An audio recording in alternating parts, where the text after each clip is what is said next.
ज़रूरत है। बहुत बहुत धन्यवाद। Thank you. Sushri Swati Maliwal.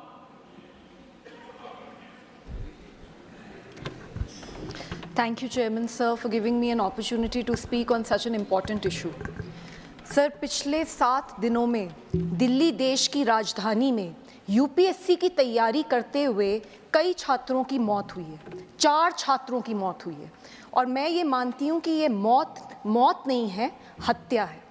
Sir, हमने देखा किस तरीके से पटेल नगर में एक छात्र, नीलेश राय नाम उसका था, वो लड़का अपने घर के बाहर खड़ा था और वहाँ पर पानी भर गया और इस कारण से जैसे ही उसने गेट पकड़ने की कोशिश करी, उसका करंट लग के उसी वक्त मौत हो गई।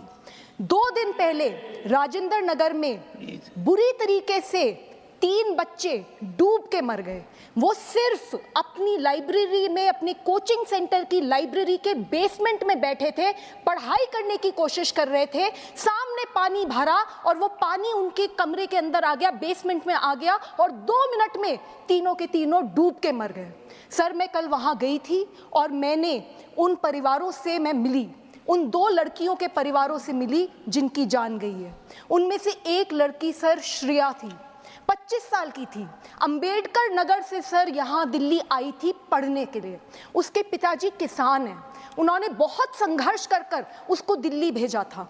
उनका एक ही सपना था कि मेरी बेटी आईएएस अफसर बनेगी, मेरी बेटी इस देश का नाम रोशन करेगी। सर, हम देखते हैं कि किस तरीके से इस देश में ऐसी बहुत बेटियां हैं जिनको ये सहूलियत नहीं मिल पाती, जो अपने सपने नहीं पूरे कर पाती। ये किसान परिवार अपनी बेटी को इतनी दूर दिल्ली एक सपने के साथ भेजता है और वो सपना डूब गया। इसी तरीके से तान्या जो 21 साल की थी, नवीन भी जो केरला से था, तान्या सिकंदराबाद से थी। सर, दोनों के दोनों डूब गए। कौन जिम्मेदार है? सर, आज दिल्ली देश की राजधानी में पूरे देश से, अलग अलग कोनों से गरीब परिवारों से सर लोग आते हैं, बच्चे आते हैं यहाँ पर आईएएस ऑफिसर बनने का सपना देखकर।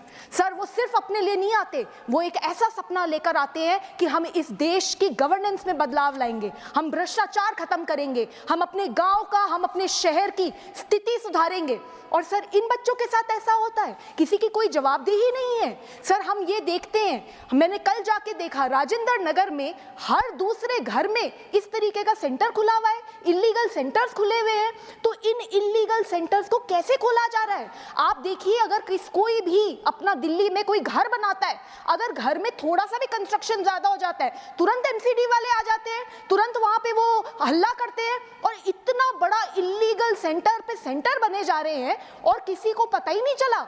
तो बहुत बड़े भ्रष्टाचार का मामला है जो आपके माध्यम से मैं यहाँ पे पेश करना चाहती हूँ। सर, हमें ये भी देखने को मिलता है कि थोड़ी सी बारिश होती नहीं और दिल्ली में कई इलाकों में ऐसा हाल हो जाता है कि नाव लेके निकलना पड़ जाए लोगों को। तो ड्रेनेज सिस्टम को कौन साफ करेगा? क्या दिल्ली सरकार और एमसीडी की कोई जिम्मेदारी नहीं है? सर, मैं ये आपके माध्यम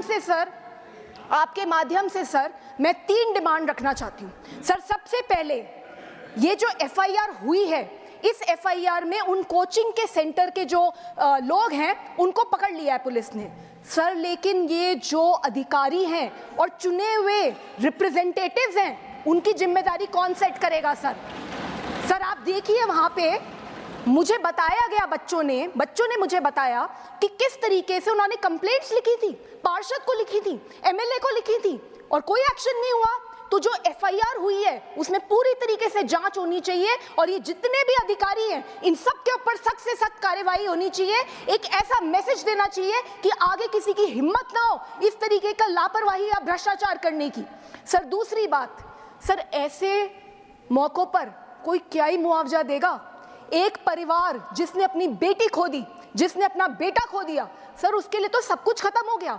मैं कुछ भी कह दूं, हम सब मिलके कुछ भी संवेदना प्रकट कर दें, हम उनका कोई भी खामियाजा नहीं कर सकते, हम उनकी संवेदना प्रकट ही नहीं कर सकते। सर, वो इतनी पीड़ा में है।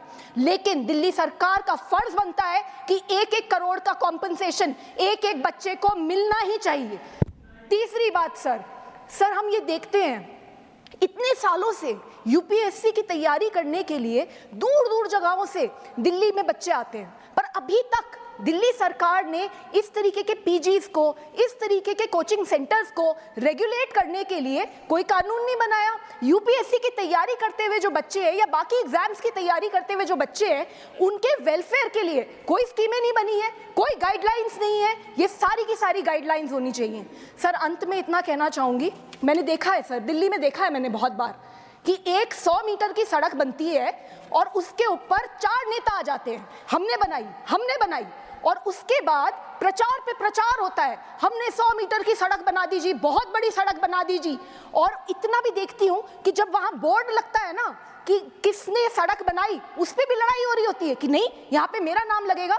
और जब उसी सड़क के ऊपर पानी भर जाता है लापरवाही के कारण से, भ्रष्टाचार के कारण से, तो सारे गायब हो जाते हैं, कोई दिख नहीं रहा। मैं कल वहां गई, मुझे बड़ी पीड़ा है इस बात की कि अभी तक दिल्ली सरकार का कोई भी मंत्री, दिल्ली सरकार का एमसीडी का कोई भी इलेक्टेड रिप्रेजेंटेटिव, कोई भी ऑफिसर इन परिवारों से नहीं मिला है। सर, आपसे यही रिक्वेस्ट है sir, please give justice sir. Doctor M Thambidurai.